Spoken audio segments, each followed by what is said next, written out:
Before humanity learned to build, it learned to destroy. Before kingdoms rose, blood touched the earth. Two brothers. One offering accepted. One heart ignited. No armies. No weapons forged by nations. Just envy, growing in silence. A field, an empty horizon. A moment no one could undo. And the ground would remember what heaven had witnessed. Cain and Abel.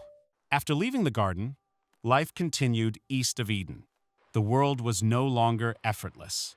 The ground resisted the hands that worked it. Days demanded strength. Nights carried weariness. What once yielded freely now required struggle. Adam and Eve lived on, bound together by memory and hope. They remembered what had been lost: the ease of breath, the nearness of God, the safety of belonging. And they carried what remained: life, work, and the weight of choice. They taught their children what they could remember. They warned them of what had been broken. And in time, life was born to them. A son came first. He was named Cain. Later, another son followed. His name was Abel. Two brothers, raised beneath the same sky, formed by the same parents, yet drawn toward different paths. They shared the same soil, the same stories, the same breath of life. But they did not share the same heart. Cain worked the soil. He learned its resistance, the breaking of hardened ground, the ache in his arms, the patience required for growth. Seeds did not always rise. Rain did not always come. He planted and waited. Abel tended flocks. He learned attentiveness, the quiet responsibility of care, the fragile line between life and loss. He watched over living creatures, knowing that life could be taken as easily as it was given. Both labored. Both gave their strength to what had been placed before them. Time passed. Seasons changed. The earth turned beneath their feet. And the moment came to bring offerings before God. Cain brought produce from the land, fruit shaped by his effort, harvested from soil that resisted him daily. It was the result of labor, of endurance, of sweat.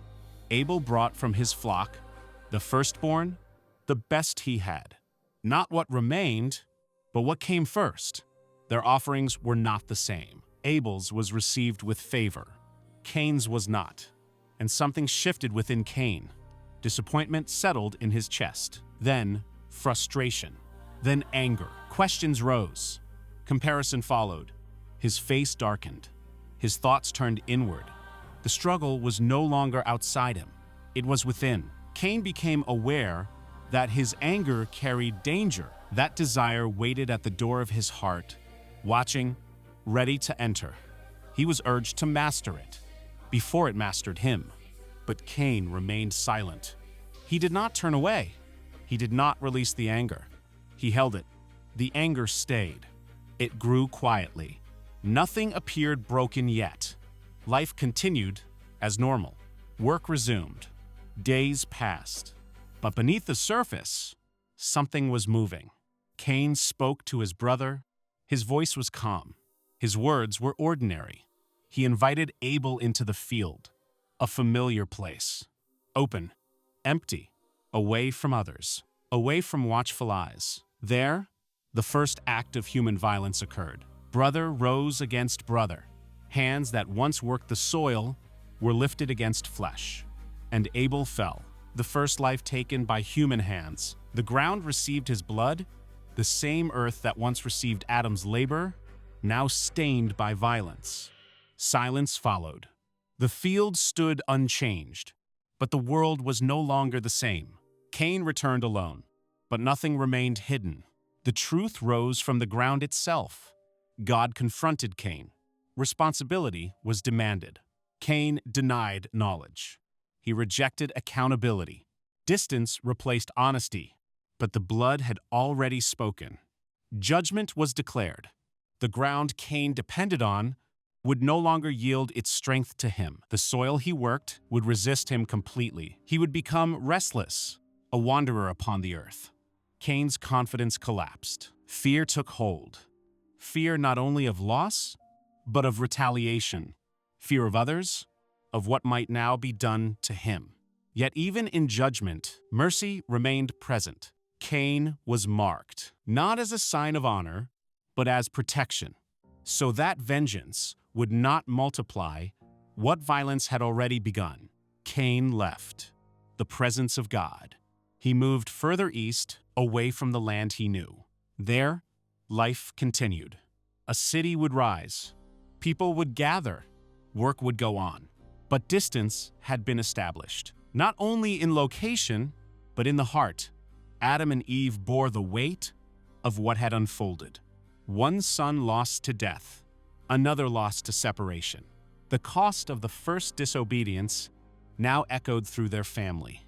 What began in the garden had reached the core of human relationship. Trust was broken. Blood had been spilled. The earth itself had become a witness. Yet life did not end. Time continued forward. Generations would follow, but Cain and Abel would not be forgotten. Their story became a warning, written into human history. That sin does not arrive suddenly. It grows quietly. That anger ignored becomes anger unrestrained.